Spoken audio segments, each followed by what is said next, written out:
Olá, seja bem-vindo ao canal Dia a Dia com Física. Aqui eu vou mostrar para vocês que a física faz parte do seu dia a dia.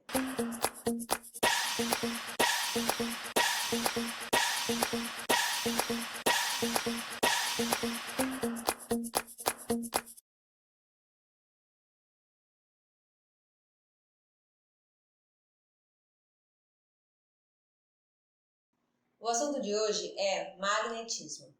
Na física, o magnetismo é a ciência que estuda a propriedade dos ímãs. Você já viu um ímã, com certeza sabe o que um ímã faz. Então, um ímã ele pode atrair certas coisas. Ele pode atrair outro ímã, ou ele pode atrair um pedaço de ferro, ele pode atrair um clipes, várias outras coisas. Então, essas propriedades foram estudadas desde muito tempo, foram e são estudadas desde muito tempo. E toda essa ciência se chama magnetismo. Os ímãs eles sempre vão ter os polos. Então, ele tem um polo que se chama norte, o outro polo que se chama sul. Então, sempre todo ímã vai ter esses dois polos.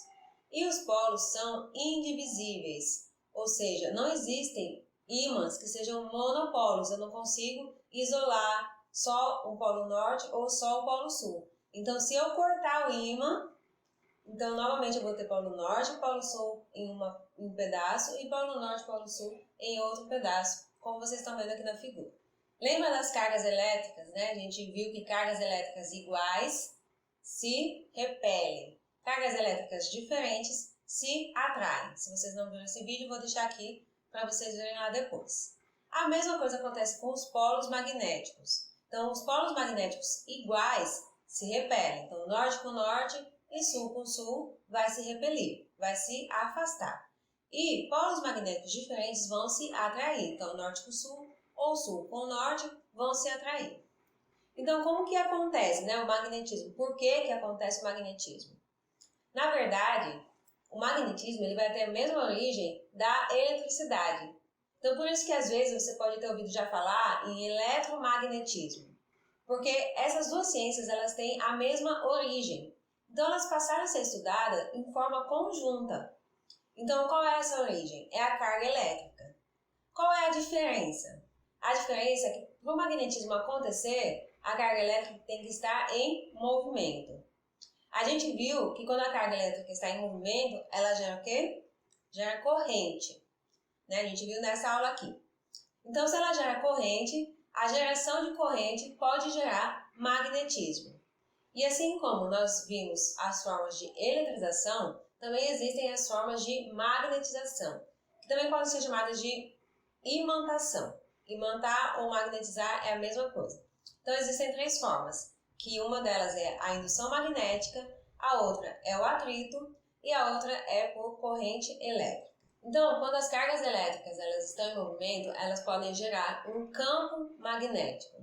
Este campo, assim como o campo elétrico, ele é algo imaginário, para a gente imaginar. A gente não consegue ver com os nossos olhos os esquemas que eu vou colocar aqui para vocês. Mas se a gente colocar materiais por perto, a gente consegue sim ver esse fenômeno acontecer. Então, o movimento das cargas elétricas vai gerar um campo magnético, ou seja, uma área onde o magnetismo vai poder ser medido. Então, aqui eu coloquei para vocês uma figura que a gente tem um ímã, com seus polos norte e sul aí, e essas linhas que vocês estão vendo saindo e entrando são justamente as linhas do campo magnético. Então, sempre as linhas elas vão sair do polo norte e vão entrar no polo sul. Então, o movimento das cargas elétricas vai gerar as linhas do campo magnético e nós vamos poder medir o vetor campo magnético, ou seja, quanto vale aquele campo naquele ponto, em uma certa região, Então, a letra que representa o campo magnético é a letra B maiúscula e a unidade é o Tesla. Mais uma vez aí homenageando, o físico que estudou as propriedades magnéticas e ganhou aí o nome na unidade do campo magnético. É interessante notar aqui nessa figura também que o vetor campo magnético sempre vai estar tangencial às linhas de campo magnético. Então, sempre que você vê esse desenho, se você não estiver vendo não estiver sendo representado os vetores, você pode você mesmo representar fazendo setas tangenciais às linhas de campo magnético.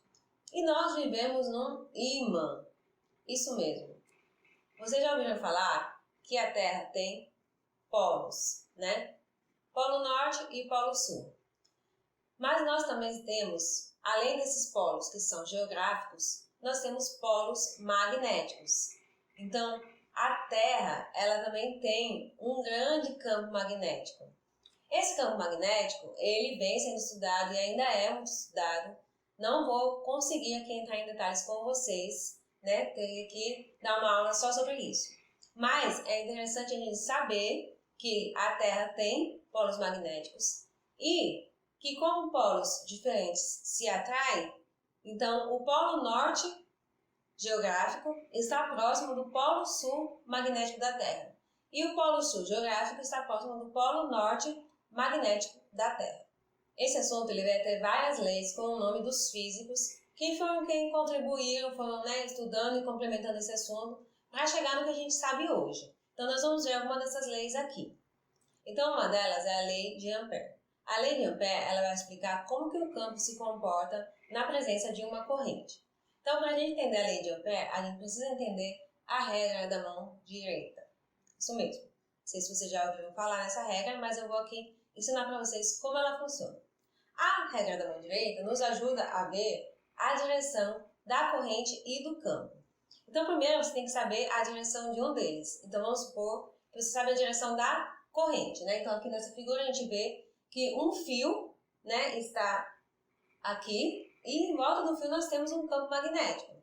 Então, a corrente, ela está aí, ó, com a setinha para cima, né?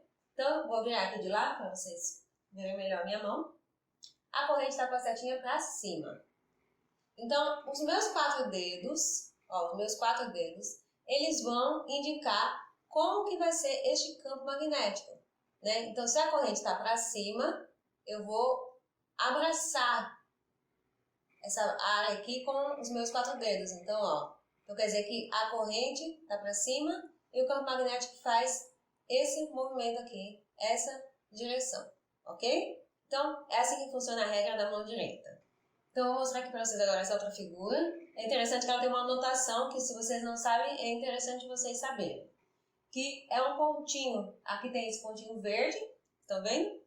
Então, esse pontinho está indicando que a corrente, nesse caso, está saindo do plano. Então, saindo aqui da tela, né? Imagine, saindo daqui dessa tela.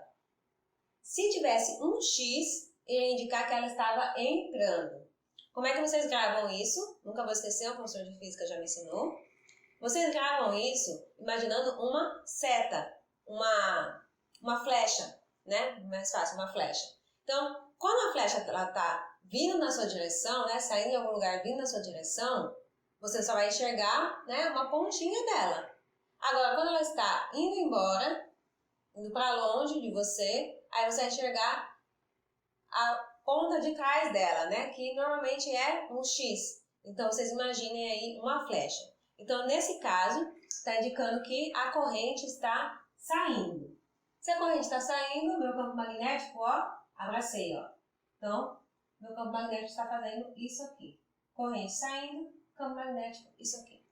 Essa é a regra da mão direita, que serve para a gente entender a lei de Ampère. Então, a lei de Ampère também tem a sua equação, que é essa daqui, né? A gente tem aqui o Mi, essa letra grega, que aí ele está representando a permeabilidade magnética. Ou seja, não acha difícil essa palavra, certo, gente? Permeabilidade quer dizer o quanto de magnetismo é permitido naquele meio, né? O quanto o magnetismo consegue se intensificar naquele meio. No vácuo, por exemplo, a gente tem esse valor aí de 4π vezes 10 elevado a menos 7 Tesla vezes metro por ampere. Então, essa é a permissividade no vácuo, quando tem esse índice zero, junto com o μ. Nós temos a corrente, I, que você já conhece, e tudo isso dividido por 2πr. O que é 2πr, gente? Lembra? 2πr é o comprimento, né, de um círculo. Então, por quê? Porque justamente o campo magnético ele acontece aí numa área circular. Então, esse é o campo magnético produzido por uma corrente e essa é a lei de Ampère. E aí a gente vai ter algumas variações, né? Então, por exemplo, se agora eu não tenho mais uma corrente, só um fio, né? Mas eu tenho uma espira. Então, o que é uma espira? Nada mais é do que um fio no formato de um círculo, né? Então, esse desenho aqui que vocês estão vendo, então vai mudar um pouquinho a minha equação, né? Vai ser a permeabilidade vezes a corrente dividido por 2R. Então, quando eu tiver uma espira, é essa equação que eu tenho que utilizar. Eu também posso ter uma bobina. Uma bobina nada mais é do que várias espiras juntas. Então, não muda muita coisa a minha equação, é só colocar um N, que é o número de espiras que vai ter ali, certo? E a equação fica praticamente a mesma coisa. E por fim, eu posso ter um solenoide, né? Que agora eu tenho aí uma bobina, né? Só que ela está enrolada, né? Ela está em volta de um material cilíndrico. E esse material vai influenciar. Então, o comprimento desse material vai influenciar na equação. Então, ao invés de mim colocar agora só o π vezes R, eu vou colocar o comprimento desse material na minha equação para saber quanto vale esse campo magnético.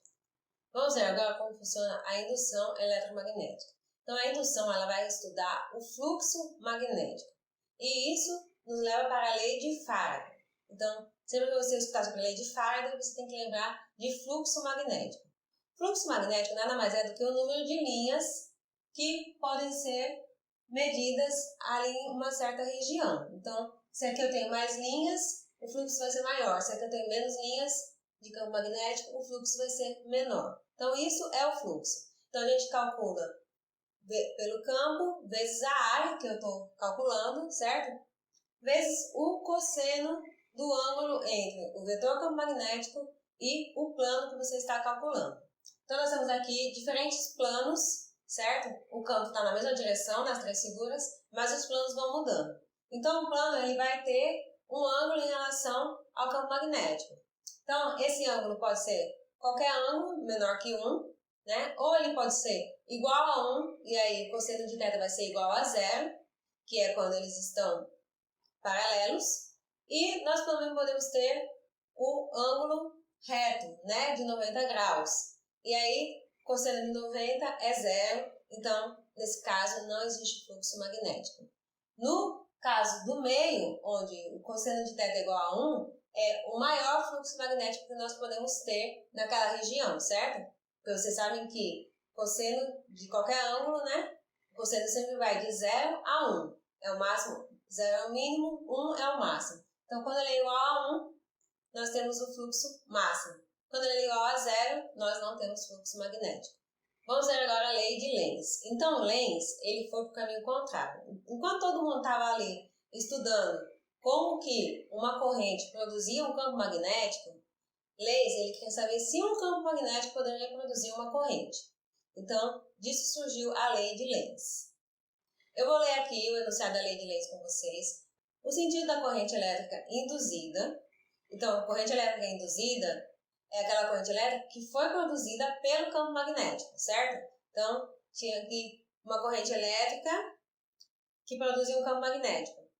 Mas esse campo magnético produziu outra corrente elétrica. Então, vamos chamar essa corrente elétrica de induzida.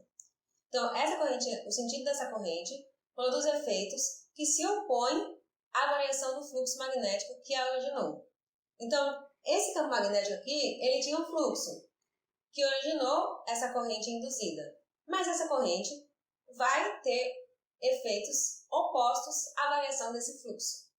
Por que que isso acontece, né? Porque como que Lenz viu que isso acontecia, né? Ele não disse que isso acontecia assim, ele viu que isso acontecia dessa forma já na natureza. Porque se a corrente, a corrente que está sendo induzida, ela ficar na mesma direção, então o fluxo magnético vai se somar. E aí eu vou ter um fluxo magnético infinito, o que é impossível.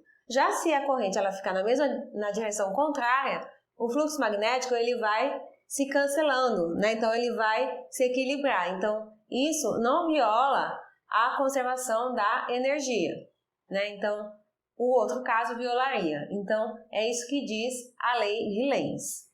Então aí nós vamos ter também a força eletromotriz induzida.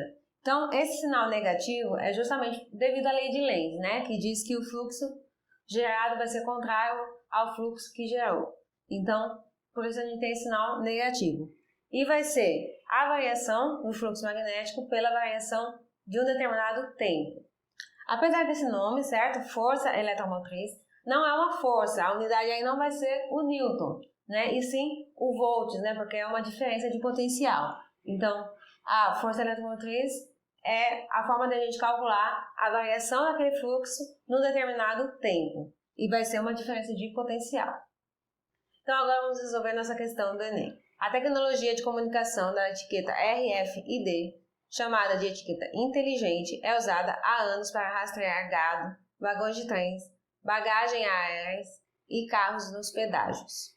Um modelo mais barato dessas etiquetas pode funcionar sem baterias e é constituído por 3 componentes: um microprocessador de silício, uma bobina de metal feita de cobre ou de alumínio, que é enrolada em um padrão circular, e um encapsulador, que é um material de vidro ou polímero envolvendo o microprocessador e a bobina. Na presença de um campo de radiofrequência gerado pelo leitor, a etiqueta transmite sinais. A distância de leitura é determinada pelo tamanho da bobina e pela potência da onda de rádio emitida pelo leitor.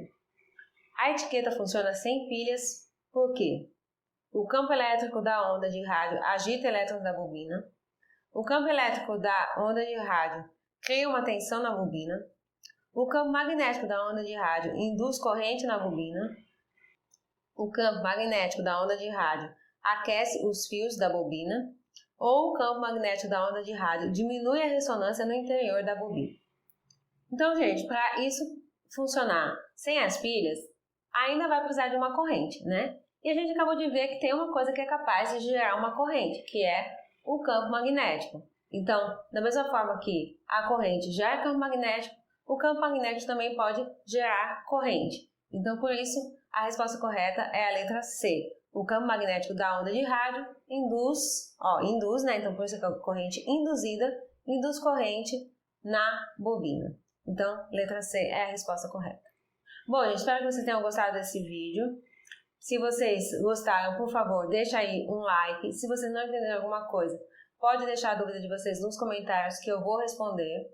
Quero desejar a todos um Feliz Natal, né? Estamos aí na semana do Natal. Então dá uma pausa nos estudos, curte o Natal, depois vocês voltam. Eu sei que o Enem já tá aí, mas vale a pena dar uma pausa nesses momentos. E muito obrigada por terem ficado até o final e até o próximo vídeo. Tchau, tchau!